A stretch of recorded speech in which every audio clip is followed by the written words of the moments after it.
কবরের শাস্তি ব্যাপারে।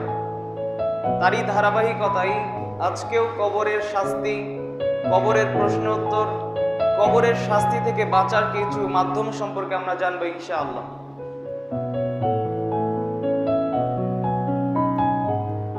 সবচাইতে বিচক্ষণ ব্যক্তিকে, যে ব্যক্তি চাই তার জীবনে অনেক টাকা পয়সা রোজগার করতে, সেই জন্য এখন থেকেই টাকা পয়সা রোজগারের যত পথ পন্থা, যে পন্থা অবলম্বন করলে টাকা পয়সা উপার্জন করা যায়, সেই পন্থা অবলম্বন করে। এমন ব্যক্তি কি সবচাইতে বেশি চালাক? যেই ব্যক্তি আজকেই রাজশাহী শহরে কোনো এক জায়গাতে কিছু জমি কিনে রাখলো, যে কয়েক বছর পরে কয়েক গুণ বেশি দাম হয়ে যাবে, এজন্য এই ব্যক্তি কি সবচাইতে বেশি চালাক? রাসূল সাল্লাল্লাহু আলাইহি ওয়াসাল্লাম বলছেন, সবচাইতে বেশি চালাক ওই ব্যক্তি যেই ব্যক্তি মরণকে নিয়ে চিন্তা করে এবং তার মৃত্যুর পরবর্তীতে তার কি হবে সেই বিষয়ে চিন্তা করে, সে সবচাইতে বেশি চালাক।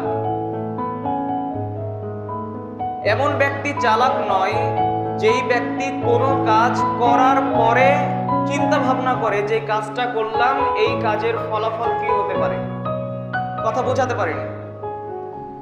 এমন ব্যক্তি চালাক নয় যেই ব্যক্তি কোনো কাজ করে বসে এবং সেই কাজ করার পরে চিন্তা করে আমি যেই কাজ করলাম এই কাজ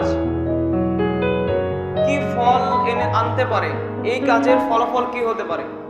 বরং চিন্তাশীল ব্যক্তি, চালাক ব্যক্তি ওই ব্যক্তি যে ব্যক্তি চিন্তা ভাবনা করে কোনো কাজ করে, যে কাজ করতে যাচ্ছে সেই কাজ করার আগে চিন্তা করে আমি যে কাজ করছি এই কাজের পরিণতি কি হতে পারে।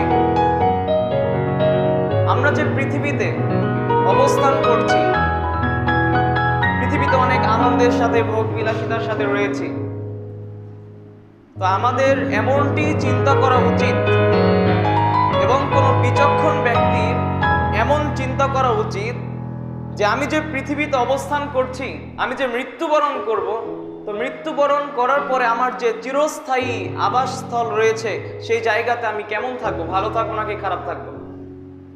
যদি কোনো ব্যক্তি এমন চিন্তা করে যে দুনিয়াতে আছি, যতদিন আছি খেয়ে দিয়ে মৃত্যুবরণ করি, দুনিয়ার ভোগ বিলাসী আমি আস্বাদন করে মৃত্যুবরণ করি,